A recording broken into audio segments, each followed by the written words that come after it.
Hello everyone.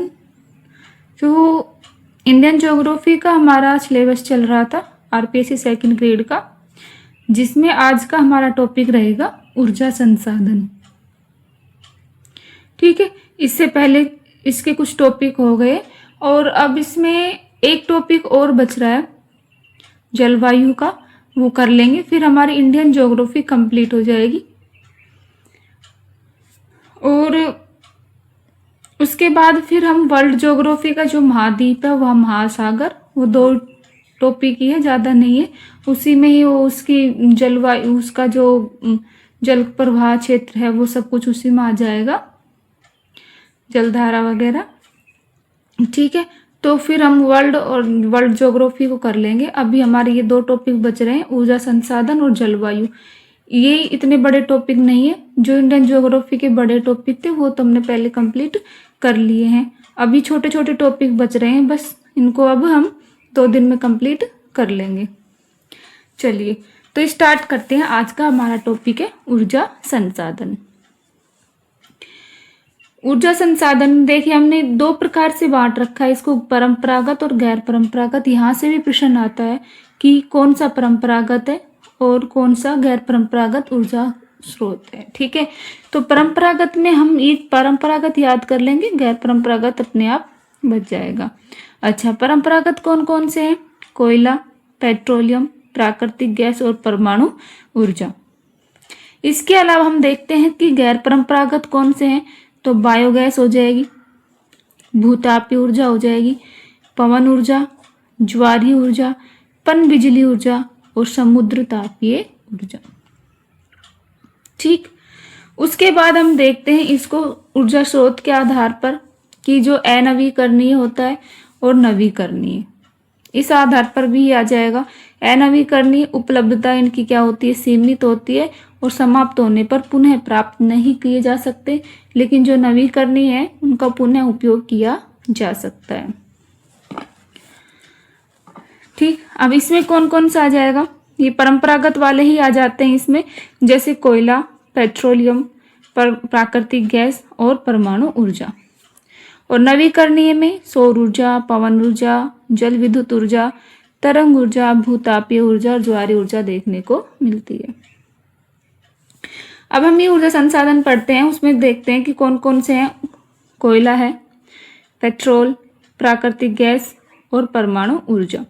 तो सबसे पहले हम कोयला देखते हैं।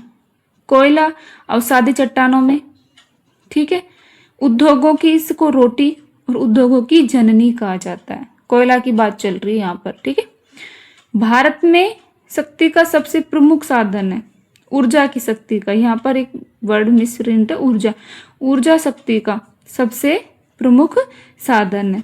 विद्युत उत्पादन में उपयोग कितना? 60%। और भारत में संचित भंडार कितना है? 99% संचित भंडार है। गोंडवाना संरचना में आता है ये। इसके प्रकार इंपॉर्टेंट हो जाते हैं। कोयला का जो प्रकार है वो इंपॉर्टेंट है। कौन कौन से?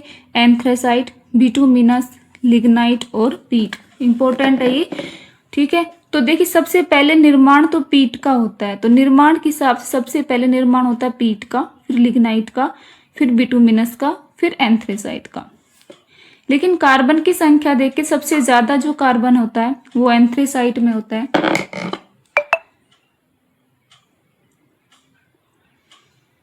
80 से 95% तक सबसे ज्यादा जो कार्बन देखने को मिलता है वो एंथ्रेसाइट में। उससे कम लगभग 60-70% के लगभग बिटुमिनस कोयले का, और 30-35% उससे कम लिग्नाइट में। सबसे कम जो है कार्बन पीट में दिखाई देता है। तो सबसे उत्तम किस्म का हो जाएगा एंथ्रेसाइट और सबसे निम्न किस्म का हो जाएगा पीट, क्योंकि कार्बन की संख्या इसमें कम होती हुई आ रही है। दूसरा इसकी बात करें तो सबसे कम नमी इसमें ही होती है, एंथ्रेसाइट में। सबसे उत्तम किस्म का नमी सबसे कम होगी, उससे थोड़ी सी ज्यादा नमी इसमें हो जाती है, फिर नमी इसमें बढ़ेगी, फिर इसमें सबसे ज्यादा नमी देखने को मिलती है यहाँ पर। चलिए, इसके बाद हम देखते हैं जो एंथ्रेसाइट जो है वो जम्मू कश्मीर में मिलता है, सर्वाधिक जो है देखने को मिलता है जम्मू कश्मीर में। और इसका रियांसी जिला मेन प्रसिद्ध है। कौन सा? रियांसी जिला। बिटुमिनस कोयले की बात करें तो मध्यम श्रेणी का हो जाएगा। व्यापारिक घरेलू कोयला भारत में सर्वाधिक इसी श्रेणी के मिलते हैं। 80% तक जो कोयला होता है वो बिटुमिनस कोयले के पाए जाते हैं। और ये गोंडवाना कालीन श्रेणी का है बिटुमिनस। लिग्नाइट की बात करें तो इसको भूरा कोयला कहा जाता है। न्यू वैली तमिलनाडु में पाया जाता है। न्यू वैली, नेवेली भी बोलते हैं इसको, न्यू वैली भी बोलते हैं, नवेली भी बोलते हैं। तो ये कहाँ पर है? तमिलनाडु में। वहीं पलाना बीकानेर में, मनारगुड़ी तमिलनाडु में, लखीमपुर असम में, अमरसर गुजरात में और करेवा कश्मीर में लिग्नाइट कोयला मिलता है। दूसरा, ये टर्शियरी काल की चट्टान का है। लिग्नाइट है वो टर्शियरी काल की चट्टान का है, ये याद रखना है। ठीक, इसके बाद देखते हैं भारत में कोयला क्षेत्र का विकास गोंडवाना कालीन चट्टानों में और टर्शियरी कालीन। तो मेन जो गोंडवाना कालीन चट्टानों में 98% तक इनमें पाया जाता है। 98% तक कोयला गोंडवाना कालीन है और 2% तक कोयला टर्शियरी कालीन है। और ये जो अपना इंडिया है, भारत है, उसके जो पूर्वी इलाका है उसमें देखने को मिलता है, जैसे पश्चिम बंगाल, झारखंड, उड़ीसा, छत्तीसगढ़, MP, महाराष्ट्र, आंध्र प्रदेश। ठीक है, तो यहाँ पर सबसे ज़्यादा देखने को मिलता है गोंडवाना कालीन। वहीं टर्शियरी कालीन जो है उत्तर पूर्वी राज्य और जम्मू कश्मीर में। तो जम्मू कश्मीर का कालाकोट में, तो ये ऐसे भी याद रख सकते हैं कि जो कालाकोट है वो कोयला उत्पादक क्षेत्र है। असम के माकुम में, ये इम्पोर्टेंट है, माकुम कहाँ पड़ता है? असम में, कोयला उत्पादक क्षेत्र है। अरुणाचल प्रदेश की बात करें तो नजीरा, नामचिक, नामफुक और डाफला। ये वैसे भी आपको याद होगा, जो हम नामचा बरवा पर्वत पढ़ते हैं उसके नाम से भी, हिसाब से भी याद हो जाएगा। नामचिक, नामफुक तो याद हो जाएगा। डाफला भी वहाँ पढ़ते हैं अपन, डाफला मिरिया भोर। ठीक है, तो ये डाफला है वो अरुणाचल प्रदेश में हो जाएगा। उसके बाद हम देखते हैं मेघालय में, तो दरानगिरी, चेरापूंजी और मेवलांग, ये कहाँ देखने को मिलता है? मेघालय में। और इसके अलावा नागालैंड के इलाकों में टर्शियरी कालीन चट्टान देखने को मिलती है। इनका काल देखिए तो ये 250 मिलियन वर्ष पुराने माने जाते हैं। कितने? 250 मिलियन। वहीं टर्शियरी कालीन जो है वो 50 मिलियन वर्ष पुराने माने जाते हैं। उपयोग के आधार पर कोयला दो प्रकार का हो गया, कोकिंग कोयला और नॉन कोकिंग कोयला।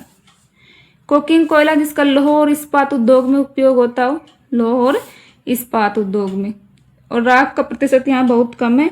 और नॉन कोकिंग कोयला का उपयोग होता है थर्मल पावर प्लांट में बिजली बनाने में। नॉन कोकिंग कोयला का उपयोग कहाँ होता है? थर्मल पावर प्लांट में बिजली बनाने में। तो ये कोयले के दो प्रकार हो गए, कोकिंग कोयला और नॉन कोकिंग कोयला। इसके बाद हम देखते हैं उत्पादन की दृष्टि से भारत का जो है दूसरा स्थान माना जाता है। पहले स्थान पर चीन आता है। अधिकांश कोयला भारत के पूर्वी हिस्से में ही है। इसके बाद हम देखते हैं कि जो लिग्नाइट कोयला है वो तमिलनाडु, राजस्थान में देखने को मिलता है। तमिलनाडु का मन्नारगुडी और नेवेली, ये हम पढ़ लिए थे, मन्नारगुडी और नेवेली।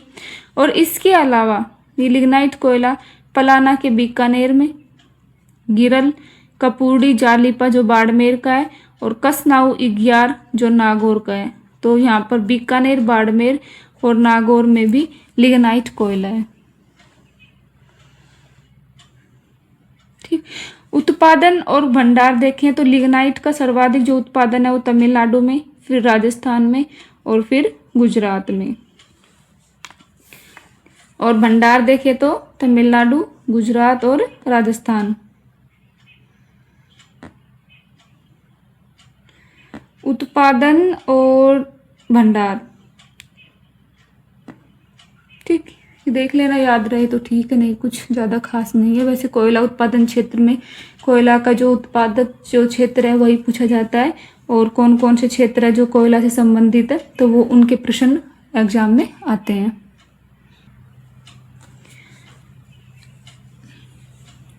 इसके बाद हम देखते हैं भारत के प्रमुख कोयला क्षेत्र। तो कहाँ पर सबसे पहले हम देखते हैं दामोदर घाटी कोयला क्षेत्र। दामोदर घाटी में देखने को मिलता है।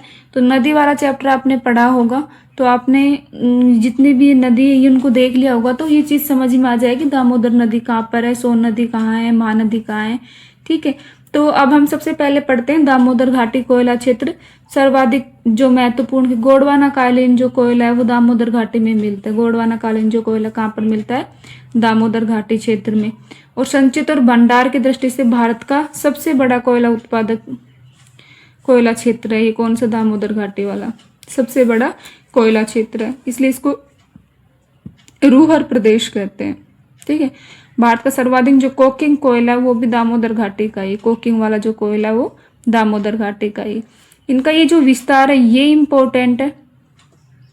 झारखंड का झरिया और पश्चिम बंगाल का रानीगंज। झारखंड का झरिया और पश्चिम बंगाल का रानीगंज दोनों ही बहुत ज़्यादा इम्पोर्टेंट है, याद रखना।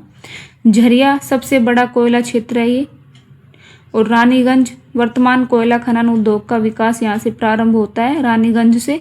और सेकंड सबसे बड़ा है रानीगंज। सबसे बड़ा कौन सा हो गया? झरिया। और सेकंड सबसे बड़ा कौन सा हो गया? रानीगंज। झारखंड में इसके अलावा झरिया के अलावा बोकारो, पाकारो नहीं बोकारो, बोकारो, गिरिडीह और करणपुरा भी है। ठीक है। तो ये बोकारो और झरिया ये दो तो याद ही रखना है आपको, और गिरिडीह करणपुरा भी याद रह जाए तो अच्छी बात है। तो बोकारो और झरिया दोनों कहाँ हो गए? झारखंड में। और रानीगंज कहाँ हो गया? पश्चिम बंगाल में। उसके बाद आता है सोन नदी। सोन नदी भी गोंडवाना कालीन मानी जाती है। सोन नदी का जो कोयला क्षेत्र है वो गोंडवाना कालीन माना जाता है। और वहाँ नदी वाले चैप्टर में हमने पढ़ा था कि जो सोन नदी है वो एमपी यूपी में देखने को मिलती है। और इसका एमपी यूपी का जो सिंगरौली क्षेत्र है ये याद रखना, एक सिंगरैनी आएगा, ये है सिंगरौली। रोली कहाँ पर है? सोन नदी। और ये एमपी यूपी इंडिया के ऊपर होता है, इंडिया में ऊपर की साइड होता है, तो ऊपर की साइड देखने को मिलता है रोली, सिंगरौली। और नीचे की साइड अभी आगे आएगा सिंगरैनी, वो कहाँ पर? नीचे के इलाके में। ठीक। तो सिंगरौली कहाँ हो जाएगा? एमपी यूपी का ऊपर का जो हिस्सा है वो हो जाएगा सोन नदी वाला क्षेत्र। उसके बाद हम देखते हैं महानदी, ये भी गोंडवाना कालीन है। छत्तीसगढ़ का कोरबा और उड़ीसा का तालचर क्षेत्र इम्पोर्टेंट है, बहुत ज्यादा इम्पोर्टेंट है, याद रखना। कोरबा छत्तीसगढ़ का और तालचर उड़ीसा में। कोरबा कहाँ है? छत्तीसगढ़ में, और तालचर कहाँ पर? उड़ीसा में। इसके अलावा रामपुर भी उड़ीसा में ही है जो कोयला उत्पादक क्षेत्र है। मुख्यतः ब्राह्मणी नदी घाटी में तालचर क्षेत्र है, ब्राह्मणी नदी घाटी में।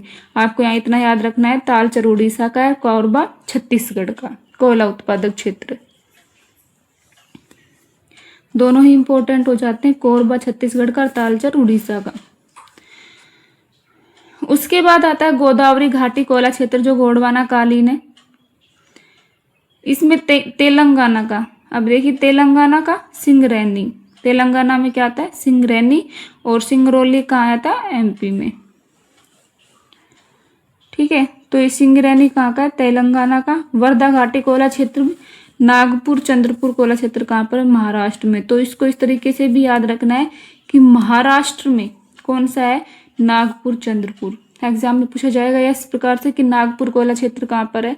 महाराष्ट्र में। चंद्रपुर कोयला क्षेत्र कहाँ पर देखने को मिलता है? महाराष्ट्र में। तो इस तरीके से इनको याद रखना है कि नागपुर और चंद्रपुर कहाँ पर है? महाराष्ट्र में। वर्धा, चांदा, कामपट्टी और बांदेर भी महाराष्ट्र में कोयला उत्पादक क्षेत्र है।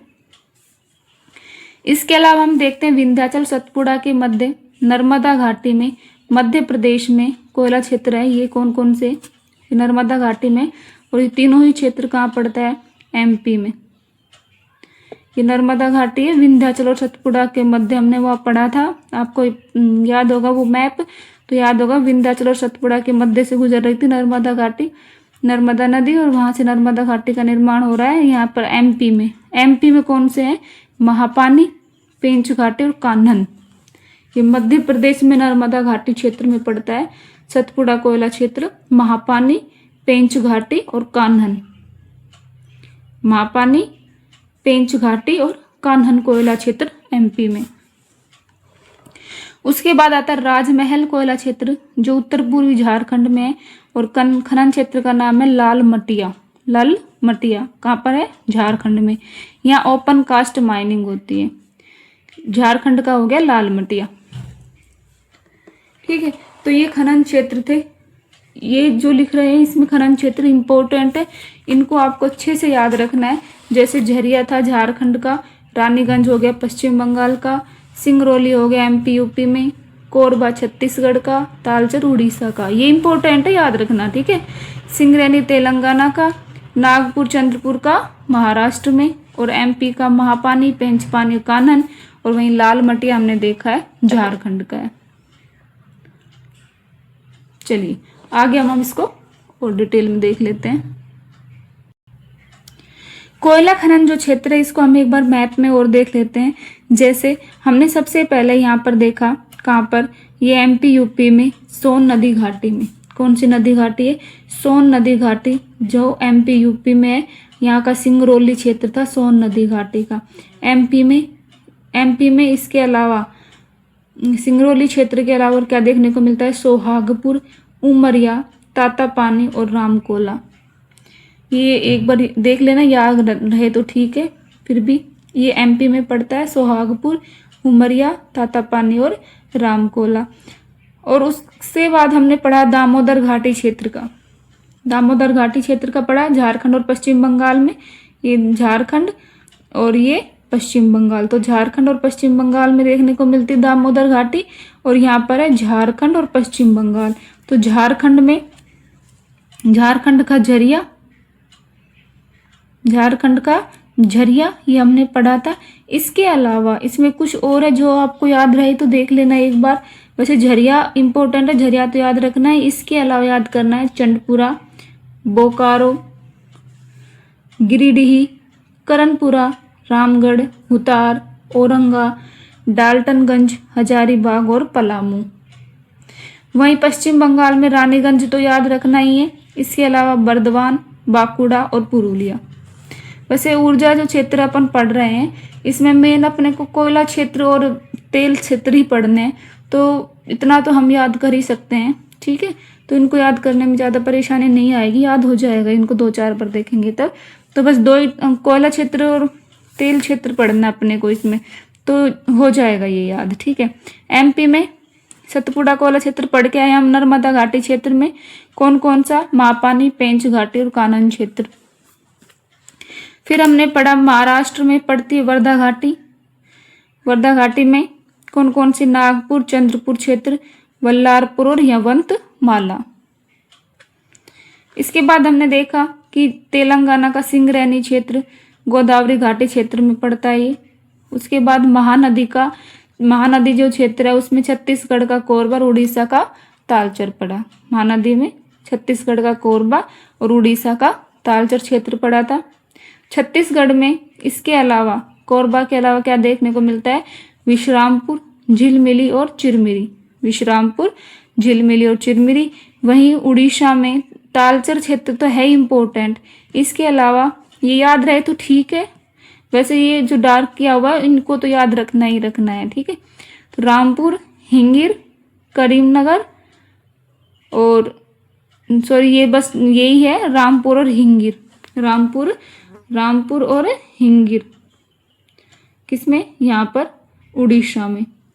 और इसके बाद ये यहाँ पर तेलंगाना के लिख रखे हैं। तेलंगाना के करीमनगर, खम्भम, वारांगल, तंडूर और सस्ती और आदिलाबाद। तो ये तेलंगाना के, ठीक। ये थे हमारे कोयला खनन क्षेत्र, इनको याद रख लेना।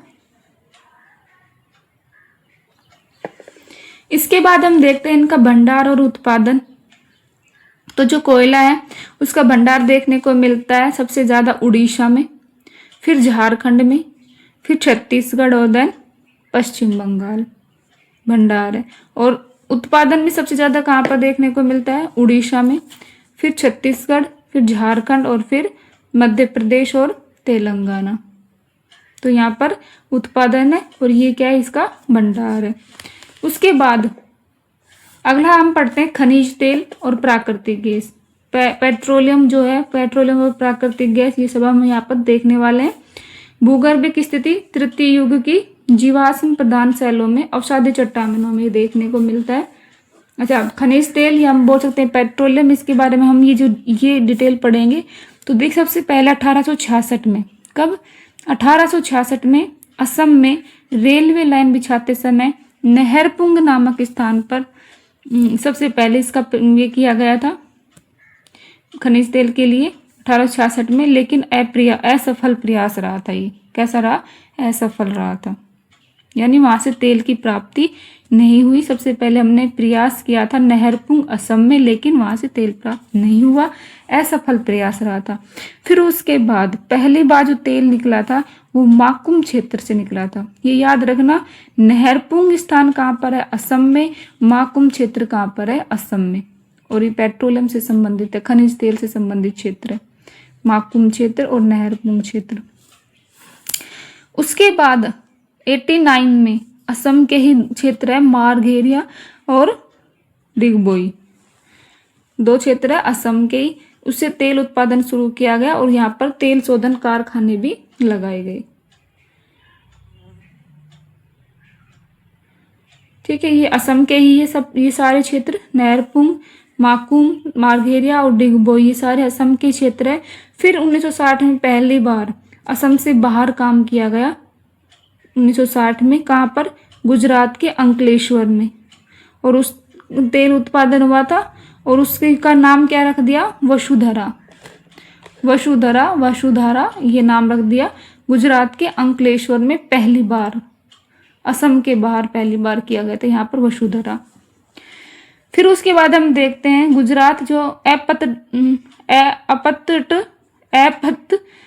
वेदन जो है गुजरात, मतलब तट से थोड़ा अलग है, उस पर अलिया बेट और केडिया बेट, दो द्वीप है, अलिया बेट और केडिया बेट, वहां से तेल का उत्पादन हुआ। रूस की सहायता से उत्पादन हुआ था यहाँ पर। उसके बाद 1976 में उत्पादन प्रारंभ हुआ मुंबई हाई से। कहाँ पर? मुंबई हाई। तो ये नाम याद रखना है, कौन कौन से क्षेत्र हो गए। सबसे पहले हमने देखा असम के कुछ क्षेत्र देखे थे, नहरपुंग, लेकिन वहां से तेल उत्पादन नहीं हुआ। तो सबसे पहले जो तेल उत्पादन हुआ वो माकुम क्षेत्र से हुआ है। माकुम, मारघेरिया और डिगबोई असम के, गुजरात के अंकलेश्वर और फिर अलिया बेट, केडिया बेट जो द्वीप पड़ते हैं, और उसके बाद मुंबई हाई। ये क्षेत्र के नाम याद रखने हैं। इसके बाद हम देखते हैं कि जो भारत में तेल अन्वेषण का जो कार्य है ये कंपनियां करती है, कौन सी? OIL, ऑयल इंडिया लिमिटेड, और ONGC, oil natural gas company. Oil India limited और oil natural gas company.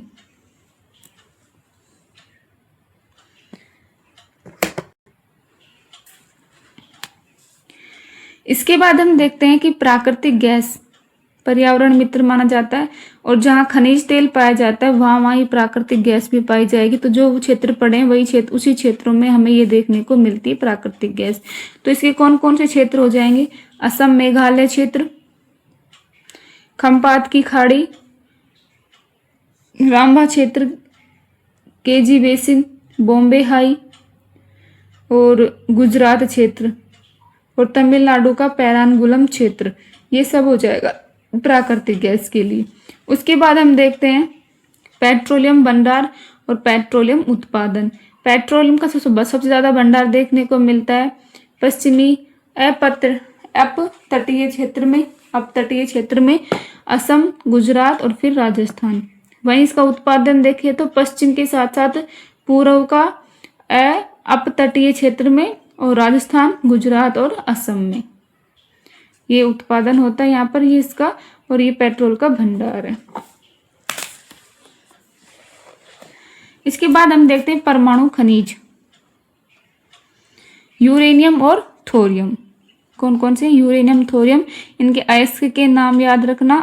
Uranium का अयस्क क्या है? पिच ब्लेंड, और कौन सा है? यूरेनाइट। पिच ब्लेंड और यूरेनाइट अयस्क किसके हैं? यूरेनियम के। वहीं थोरियम के अयस्क के नाम याद रखना है, मोनोजाइट और इल्मेनाइट। मोनोजाइट और इल्मेनाइट। भारत में 80% यूरेनियम का उत्पादन कहाँ होता है? झारखंड में। और विश्व में यूरेनियम की जो भंडार है वो ऑस्ट्रेलिया और उत्पादन कनाडा से होता है। हमें बस ये याद रखना है झारखंड का। और झारखंड का कौन सा क्षेत्र है? जादूगुड़ा खनन क्षेत्र। कौन सा? जादूगुड़ा खनन क्षेत्र। ये यूरेनियम का भंडार मिलता है यहाँ पर जादूगुड़ा खनन क्षेत्र में। और वहीं थोरियम की बात करें तो इसमें भारत का प्रथम स्थान है, उत्पादन में भी और भंडार में भी। और केरल के जो तटीय वालों में ये पाया जाता है। ठीक है, तो यूरेनियम के ये इसके याद रखने हैं, पिच ब्लेंड और यूरेनाइट और झारखंड में, और वहीं मोनोजाइट और इल्मेनाइट थोरियम गैस का, और ये केरल में है। ठीक है, तो ये चीज याद रखनी है। इसको एक बार हम मैप में भी देख लेते हैं, जैसे राजस्थान का यहाँ पर बीकानेर जैसलमेर इलाके में भी देखने को मिलता है। इसके अलावा हमने गुजरात का जो अंकलेश्वर पढ़ा है, ये इंपॉर्टेंट है। अंकलेश्वर, गुजरात का अंकलेश्वर वसुधरा के नाम से निकला था यहाँ पर, खंपात की खाड़ी। ठीक है, यहाँ भी क्या है, तेल उत्पादन क्षेत्र है। उसके अलावा यहीं पर गुजरात के तट पर हमने ये देखा था एलिया बेट और केडिया बेट। इसके अलावा मुंबई हाई देखा, और एक बसीन क्षेत्र, ये एग्जाम में पूछा जा चुका है, कोयला बसीन क्षेत्र है ये, और नीलम पन्ना मुक्ता तेल क्षेत्र, ये यहीं पर है। और बसीन को बसाई के नाम से आया था एग्जाम में, बसाई, बसीन क्षेत्र बसाई, तो याद रखना बसीन आए या बसाई आए, ये इंपॉर्टेंट है। ठीक है, और इसके अलावा कोंकण केरल का तटवर्ती क्षेत्र में भी तेल उत्पादन क्षेत्र है ये, और ये बसीन क्षेत्र तेल उत्पादन क्षेत्र है। ठीक है, और उसके बाद ये जो असम का इलाका है, ये हम पढ़ते हैं, इसके अंदर देखने को मिलता है ये डिगबोई क्षेत्र, मार्गेरिया, नहरकटिया, नहरपुंग, मोरान हुरीजन, रुद्र सागर और सूरमा घाटी। ठीक है, ये इंपॉर्टेंट हो जाते हैं। माकुम था सबसे पहले वाला, उसके बाद डिगबोई क्षेत्र, मार्गेरिया, नहरकटिया, नहरपुंग, मोरान हुरीजन, रुद्र सागर और सूरमा घाटी। इसके अलावा यहीं पर लकवा क्षेत्र, गाले की, पथरिया और मसीनपुर देखने को मिलता है। Krishna Godavari basin, KG basin, ये भी तेल उत्पादक क्षेत्र है। और ये जो असम है, असम और नागालैंड का जो इलाका है वो ब्रह्मपुत्र नदी घाटी का क्षेत्र है, और नागालैंड का यहाँ पर बोरहोला क्षेत्र देखने को मिलता है। तो ये तो थे हमारे तेल उत्पादक क्षेत्र। इसके बाद हम देखते हैं परमाणु ऊर्जा केंद्र कौन कौन से हैं, उनसे किस राज्य में है और किसकी सहायता से ये चलाए जा रहे हैं। देखिए, तो सबसे पहला है तारापुर परमाणु ऊर्जा केंद्र, जो महाराष्ट्र में है, और ये यूएसए की सहायता से चलाया जा रहा है। कब बना था ये? 1969 में। वहीं फिर दूसरा है रावत भाटा, जो राजस्थान में, कनाडा के सहयोग से 1972 में।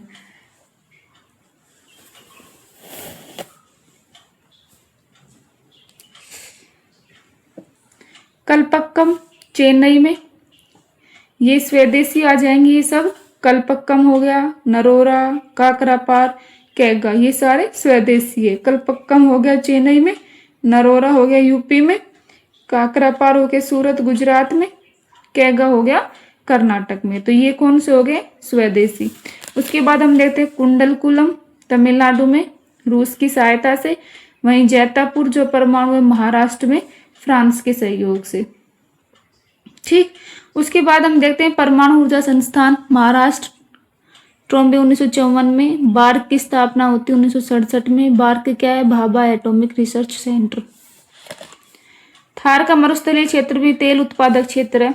ये तेल उत्पादक क्षेत्र देख रहे हैं हम, थार का मरुस्थलीय क्षेत्र, ये राजस्थान में, राजस्थान का जो बाड़मेर में, उसमें तेल उत्पादक क्षेत्र, ये इंपॉर्टेंट है। मंगला, भाग्यम, ऐश्वर्या, सरस्वती, रागेश्वरी, विजया, कामेश्वरी। कौन कौन से हो गए? मंगला, भाग्यम, ऐश्वर्या, सरस्वती, रागेश्वरी, विजया और कामेश्वरी। पश्चिमी राजस्थान में केएन एनर्जी और ओएनजीसी ने संयुक्त रूप से तेल की खोज की है। ठीक है, पश्चिमी राजस्थान की बात हो रही है, उसमें केएन एनर्जी और ओएनजीसी ने तेल की खोज की है। तो ये हमारा छोटा सा टॉपिक था ऊर्जा संसाधन का। और अभी इसमें एक टॉपिक और बच रहा है जलवायु का, वो भी छोटा ही है, एक वीडियो में, एक क्लास में उसको कंप्लीट कर लेंगे, फिर हमारी इंडियन ज्योग्राफी कंप्लीट हो जाएगी। एक जैव विविधता का टॉपिक और है, वो वैसे तो हमने जो ये प्राकृतिक वनस्पति पढ़ी है उसमें उसका अधिकांश जो पार्ट हमने उसमें पढ़ लिया, फिर भी कुछ थोड़ा बहुत बच रहा होगा तो जैव विविधता का हम उसमें देख लेंगे। वैसे प्राकृतिक वनस्पति में हमने उसके बारे में बहुत कुछ पढ़ लिया है, वही उसमें जो आर्द्र भूमि वाला इलाका है, रामसर स्थल वगैरह है, वो सभी उसमें आते हैं। और उसमें थोड़ी सी डिटेल और देख लेंगे जैव विविधता का। और मेन जो अपना जो टॉपिक बच रहा है एक वो जलवायु का है, फिर हमारी इंडियन ज्योग्राफी कंप्लीट हो जाएगी। ठीक है, चलिए, वीडियो अच्छी लगी हो तो लाइक कर देना और चैनल को सब्सक्राइब कर देना। धन्यवाद।